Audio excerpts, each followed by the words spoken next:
I've invited Mark. Mark, we've known each other for, sadly, I mean that in a nice way, what, 3 years?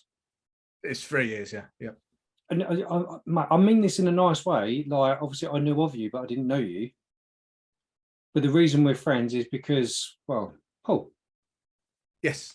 Yep. And Loss. We might as well just go straight in, just because we know each other. But we've had a few messages through MANUP, and so because it's men and mental health, you can guess why people are missing people, because they're no longer with us. And you end up having a bit of a conversation, even online and offline. They're like, well, how do you deal with grief? Like, like me, myself, I lost a brother. How do you deal with it? And I'm like, I don't know. No, I mean, as we said very briefly before we started recording, you don't deal with it, you learn to live with it. Yeah. And it's almost like life now is different to what it was.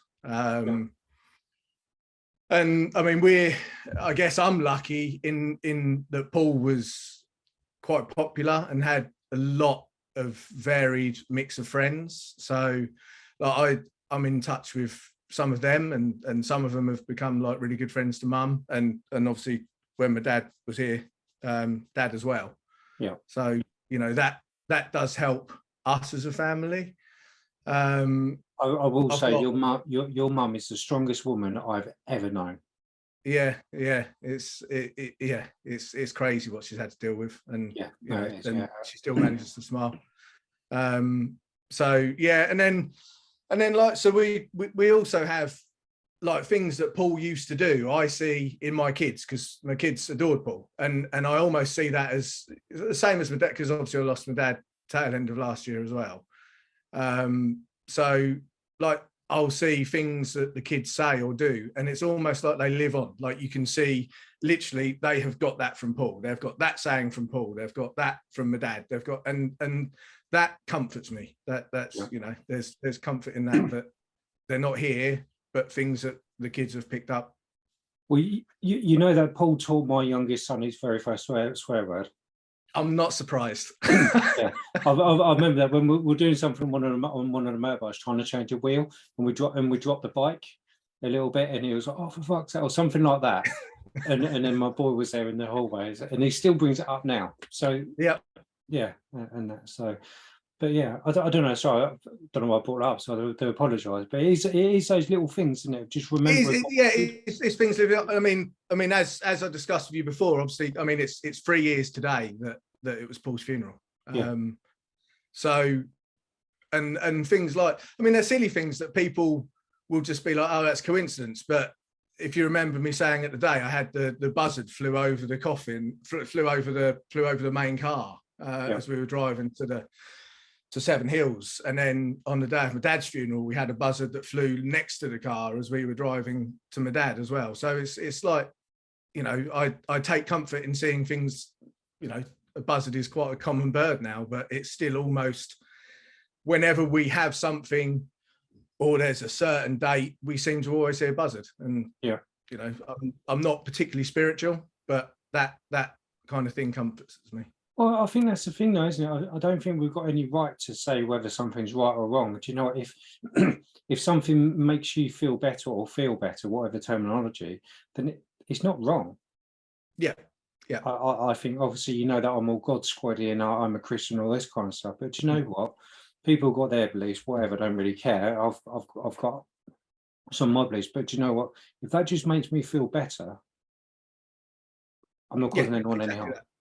Yeah, exactly that. At the end of the day, and that's I forgot where I was going with that one, so I apologise. So one of the questions is, does it get easier? Because I'm going to say no, but I'm going to give more context. Yeah, so it doesn't get easier, but what I've found is that the memories that you have start to fill you with a bit more joy. So instead of that, oh God, I remember that time. Oh God, it's like, oh, I can, it's nice. Eventually, you make friends with the memories, and they bring happiness rather than constant sorrow. So I don't think it's something I'll ever get over. I don't think it's something my kids will ever get over. But I mean, Kayla sort of still struggles now, and you know, has some nights she'll lay crying. I mean, it's some nights she won't, but some nights you know she'll say she had a bad day at school because they were talking about family and stuff. So yeah, wow. Do you think, I don't mean this how to go, do you think that helps you, that you need to keep your head straight to keep their head straight? I think yeah. So I mean, yeah, I mean, certainly having like, so obviously like with my mum, well, and my dad at the time was then retiring. So I think having work to concentrate on almost can occupy your mind for 8 hours of the day. So that's 8 hours of the day that you know, initially you're not constant on what's happened and who you've lost. Yeah. So it does help as you know, just to take your thoughts away from it, to have work or to have a hobby or something that you can do. Yeah, I think that's because when Ben died, I think I was shut away for quite some time actually, and just filled myself up with hate. And it kind of didn't really did nothing other than fill me up with hate. So yeah. I think you do need that time, don't you, to do something else. Just, I don't want to say forget. Actually, up to a point, it is just, even for an hour, just forget about everything. It's just occupying your mind with thoughts that aren't solely on my example, Paul, or when I lost Dad on Dad. You know, 8 hours of the day, it's like a respite that you go back to some normality for a little while. Yeah, no, absolutely. So how do you carry on enjoying life, get to that stage where you're like, that's happened and I've dealt with it now, or not dealt with it? Yeah, I mean, there's always times, you know, there'll be songs or set smells, or you know, it might be the room air freshener that you use. Like, you smell that and it'll take you back, and straight away you're back, you know, to upset. And you know, and there's some evenings where I do sort of just sit and have a tear. Yeah.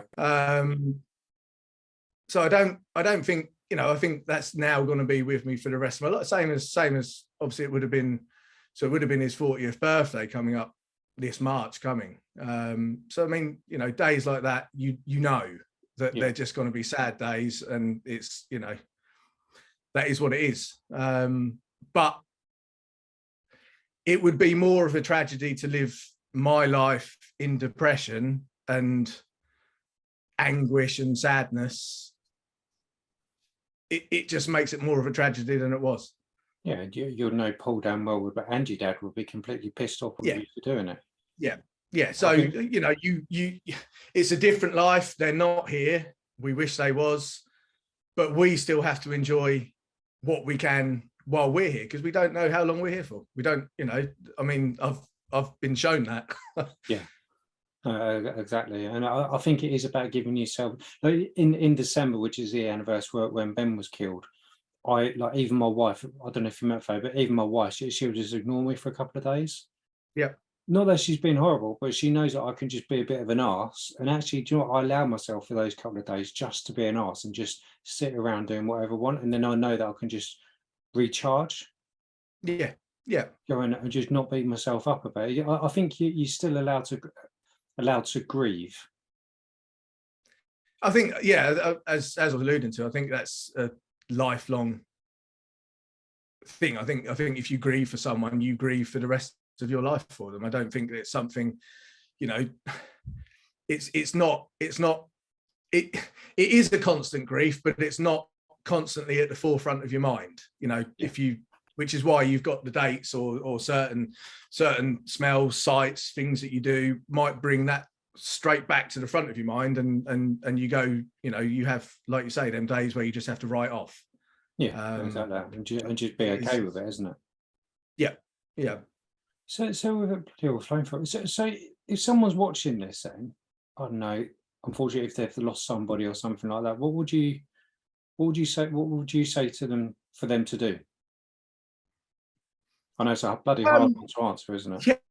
Yeah. I mean, I think it's different for everyone. I think in some ways you find your own way. I mean, so I know my dad spoke to people, which he found helped him. I didn't feel that I needed that. I just kind of, I don't really know how to answer that. There wasn't any choice. Yeah, I had to carry on. I had to move. I had to carry on and carry on with life. yeah. It wasn't the answer I was expecting, but it's an honest answer. Well, that's the thing, that's what MANUP's all about. It's just pure honesty, isn't it? And when I said to, when who was it with? I was at some conference or something like that, and they're literally like, "You've had a hard life, right? Cheers, mate. Thank you." But it's just like, well, how did you keep going? How did you how did you get over your brother dying? I'm like, well, I didn't. I just had to learn to live with it. Yeah, yeah. And I mean, it would be great. I would love to come on here with you and say, here's this magic pill. Yeah. This is what you need to do and you'll deal with it. But I think everyone is different.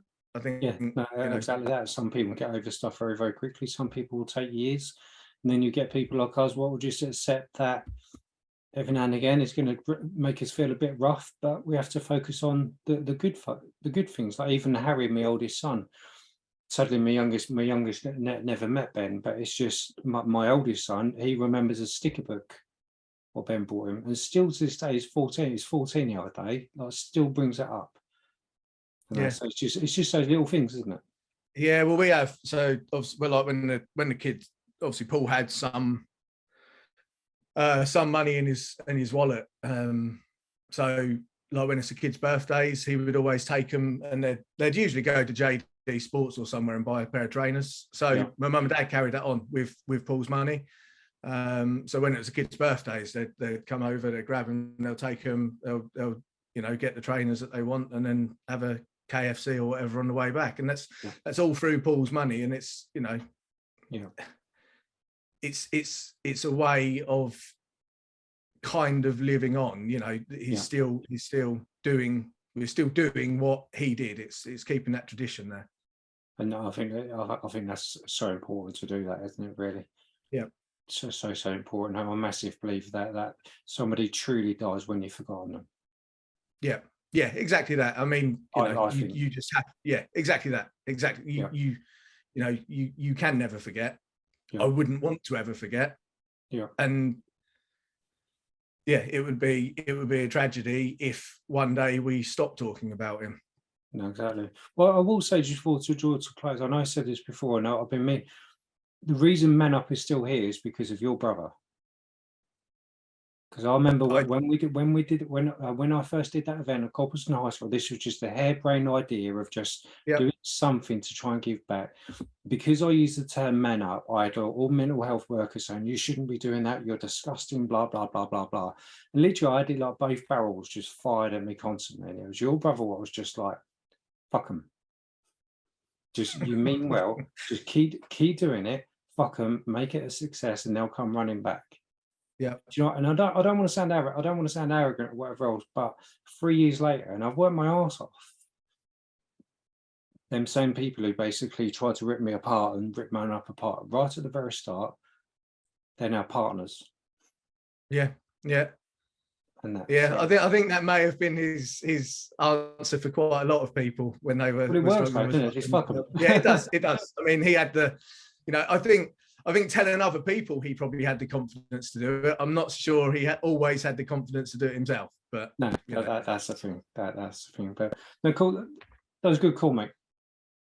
Yeah. Yeah, I think it's one of those where you just keep on going. But I think we've pretty much covered it, really, haven't we? Really, and yet again, I just want to reaffirm, do you get over somebody dying? No. I don't want to end the video. No, go on, sorry.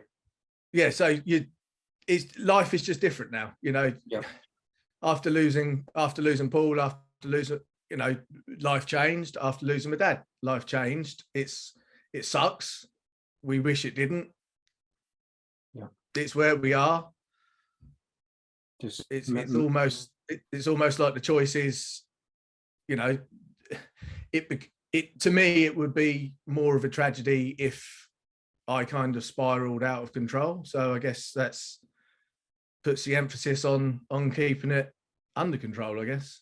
Yeah, no, exactly that. And I think it's always, I think it's just remembering what they would be if Yeah. they'll give you an ear bashing about it, and you know damn well, but your dad and Paul would both be like, if you went completely off the rails and whatever else, you know damn well, if you do go up there to join them, you're gonna have a right ear bashing, mate. Yeah.